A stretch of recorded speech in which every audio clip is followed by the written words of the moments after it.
ஆப்பிளின் இதயத்தில் மறைந்திருக்கும் ஒரு விதை கண்ணுக்கு தெரியாத ஒரு பழத்தோட்டமாகும் என்று வெல்ஸ் பழமொழி சொல்கிறது. காடுகள் நமது நிலத்தின் நுரையீரல். மரங்கள் தீங்கு விளைவிக்கும் வாயுக்களை உறிஞ்சி ஆக்சிஜனை வெளியிடுகின்றன.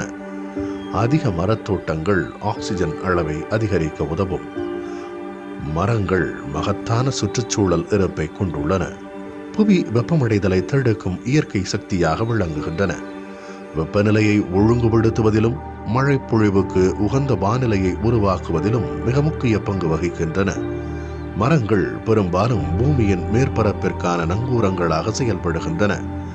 இது நிலச்சரிவுகள், பாறைச்சரிவுகள் மற்றும் பனிச்சரிவுகளின் தாக்கத்தை குறைக்க பெரும் உதவியாக விளங்குகின்றன.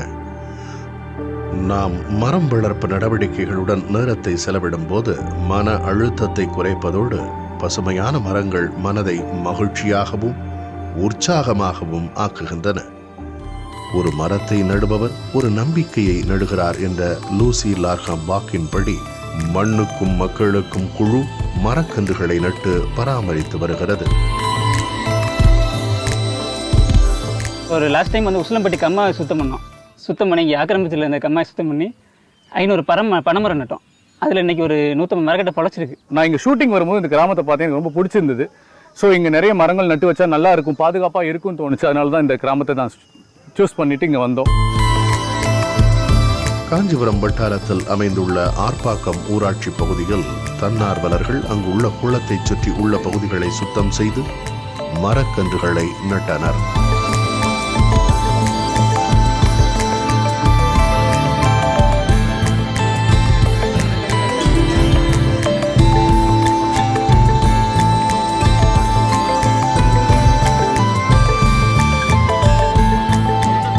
இந்த குளம் வந்து ரொம்ப அழகான ஒரு குளம், 50 வருஷம் பழமையான குளம். இங்கே ரொம்ப டர்ட்டியாக இருந்தது, நிறைய துணிகள் இருந்தது, அதை க்ளீன் பண்ணியிருக்கோம்.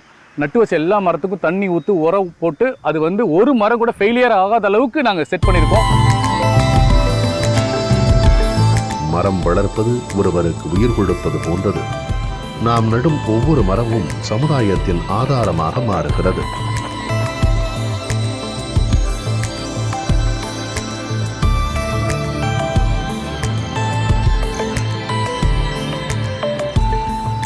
இந்த கிராமத்தில் இப்போது அரௌண்ட் ஒரு 200 ட்ரீஸ் வந்து நாங்கள் பிளான்டிங் பண்ணிகிட்ருக்கோம். ப்ளஸ் இன்னும் இந்த வர 6 மந்த்தில் மோர் தேன் 5000 ட்ரீஸ் வந்து பிளான் பண்ணலான்னு சொல்லி பிளான் பண்ணிகிட்ருக்கோம். தென்னை, கொய்யா, மாதுளை, எலுமிச்சை இதெல்லாம் நட்டு நம்ம பாதுகாத்து வளர்க்க போகிறோம். இதே இன்னொரு டாஸ்க்கு. கிட்டத்தட்ட நம்ம வருஷத்தோட லாஸ்ட்டு ஒரு 6 மாதம் எடுத்து பிளான் பண்ணுவோம். ஏன் இந்த லாஸ்ட் 6 மாதம் எடுக்கிறோம்னா அப்போ இந்த மழை சீசன் ஆரம்பிக்கும். கரெக்டாக பார்த்தீங்கன்னா இந்த ஆகஸ்ட்லேருந்து ஜனவரி வரைக்கும் வருஷம் பிளான் பண்ணுவோம். அப்போ பிளான்டேஷன் பண்ணோம்னா அதோட மரம் வளர்றது மழை சீசன் தான் இருக்கும், நல்லா வளரும். 60-70 பேர் டீமாக பிரிஞ்சுக்கிட்டோம். ஏன்னா 500 மரம் நடணும். அந்த 60-70 பேரும் டீமாக பிரிஞ்சுக்கிட்டு ஒவ்வொருத்தங்களுக்கும் ஒவ்வொரு செடி கொடுத்துட்டாங்க. ஒவ்வொரு வகையான செடி இருக்குது. அதாவது மாங்கன்று, கொய்யா, மாதுளை, சப்போட்டா, இந்த மாதிரி நிறைய இருக்குது. இது ஒவ்வொருத்தங்களுக்கும் கொடுத்து ஒவ்வொருத்தங்களும் அதை அலைன் பண்ணி, அதாவது வந்து ஒரு குரூப்பில் 10 பேர் இருக்கணும் அப்படின்றது 10 பேர் ஃபார்ம் பண்ணி அதில் நின்று நாங்கள் ஒவ்வொரு மரமாக நாங்கள் நட்டுக்கிட்டு இருந்தோம். இன்றைக்கி ஆக்சிஜன் தரக்கூடிய மரங்கள், மண் வளத்தை கூட்டக்கூடிய மரங்களாக தான் நாங்கள் சூஸ் பண்ணி, அதுவும் 5 அடி 6 அடி உயரமுள்ள மரங்கள் தான் நடுறோம். அது கண்டிப்பாக மரம் ஆகிடும். ஸோ அது பார்த்தா அந்த குளத்தை சுற்றி நிறைய மரங்கள் நடுவோம் எப்போவுமே. குளம், கம்மா, ஏரி. ஏன்னா அந்த தண்ணியை வந்து பிடிச்சி வைக்க, ஈர மண்ணை வச்சுக்கிறதுக்கு ரொம்ப யூஸ்ஃபுல்லாக இருக்கும் மரங்கள். மழைக்காலம் தொடங்கும் நேரத்தில் மரங்களை நடுவதற்கும் நமது சுற்றுச்சூழலை பராமரிப்பதற்கும் தேவையான முயற்சிகளை எடுக்க வேண்டிய அவசியம் இருக்கிறது. சின்ன குழந்தையிலேருந்து பெரியவங்க வரைக்கும் வந்திருக்கோம். இந்த பணி வந்து இன்னும் ஒரு 6 மாதத்துக்குள்ளே இன்னும் ஒரு 5000 மரம் நடுறதுக்காக நாங்கள் பணிகளை தொடங்கிட்டு இருக்கோம். எங்கள் சமூக நல கட்டளை சார்பாக இன்னும் அது மேலே போகணும். எங்களால் முடிஞ்ச அளவுக்கு நாங்கள் பண்ணுறோம். 50% அதில் வளருது. அதில் 50% நாங்கள் எங்களால் முடிஞ்சதை தண்ணியை நாங்கள் பாதுகாப்பு கொடுத்துட்டு தான் இருக்கோம். அதிகபட்சம் இல்லைனாலும் ஓரளவுக்கு நாங்கள் பண்ணிட்டு தான் வரோம். எவ்வளோ மரம் இருக்கோ அந்த அளவுக்கு வந்து நம்மளுக்கு வந்து மழை இருக்கும். மழை இருக்க நம்மளுக்கு வந்து அதுதான் வாழ்வாதாரமே. குடிக்கிற தண்ணியும் காற்றும் தான் முக்கியம். அது இல்லாமல் தான், ஆக்சிஜன் இல்லாமல் தான் வந்து கொரோனா டைம்லலாம் எவ்வளோ கஷ்டப்பட்டோங்கிறது நம்மளுக்கு தெரியும். ஸோ இந்த மரம் இருந்தால் தான் அந்த ஆக்சிஜனே கிரியேட் ஆகணும். ஆக்சிஜனுக்கு கூட கையேந்திர நிலைமை வந்துடக்கூடாது. ஸோ அதனால் வந்து எல்லாருமே வந்து ஒரு பீப்புள் எல்லாருமே நாட்டு மக்கள் எல்லாருமே அட்லீஸ்ட்டு அவங்களுடைய லைஃப் டைம்லேயாவது அட்லீஸ்ட்டு என்ன தான் அவங்க சாதிச்சாங்களோ என்ன தான் பண்ணாங்களோ ஒரு மரமாவது நட்டு வச்சான்னு இருக்கணும் பார்த்தீங்களா. அவங்களுடைய லைஃப்பில் வந்து ஒரே ஒரு மரமாவது நட்டு வச்சாங்கன்னா அது அவங்களுக்கு மட்டும் இல்லை, அடுத்த ஜென்ரேஷனுக்கு மட்டும் இல்லை, நாட்டுக்கும் ரொம்ப இதுவாக இருக்கும். மாதத்துக்கு ஒரு நாள் போய் எங்கள் டீம்லேருந்து நான் ஒரு 4 பேர் 5 பேர் அனுப்பி அதுக்கு உரம் தேவையா இல்லை தண்ணி தேவையா இல்லை அதுக்கு ஏதாவது மெஸ்ஸு போடணுமா அப்படிங்கிறதெல்லாம் நாங்கள் நட்ட இடத்துல போயிட்டு அதை ஒரு பார்வையிட்டுட்டு அது அண்ணன் என்ன சொல்கிறாரோ அதுக்கான தேவைகள் ஏதாவது தேவைப்பட்டால் அவங்கக்கிட்ட சொல்லி அவர் வாங்கி கொடுப்பாங்க. அது என்னென்ன சேஃப்டி பண்ணணுமோ எல்லாமே பண்ணிக்கிட்டு இருக்கோம்.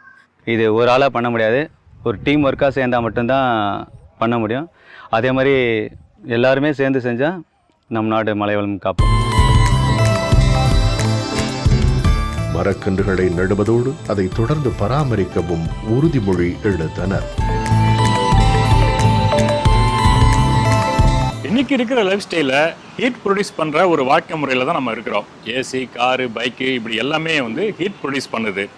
இயற்கை சூழல் சார்ந்த வாழ்க்கை முறைங்கிறது ரொம்ப கம்மியாயிடுச்சு. மரங்கள் தான் இந்த வெப்பநிலையை சமநிலைப்படுத்துது. அதனால் மரம் வளர்ப்புங்கிறது ஒரு முக்கியமான கலப்பணியாக இருக்குது. மீண்டும் ஒரு நிகழ்வில் சந்திக்கலாம். நன்றி, வணக்கம்.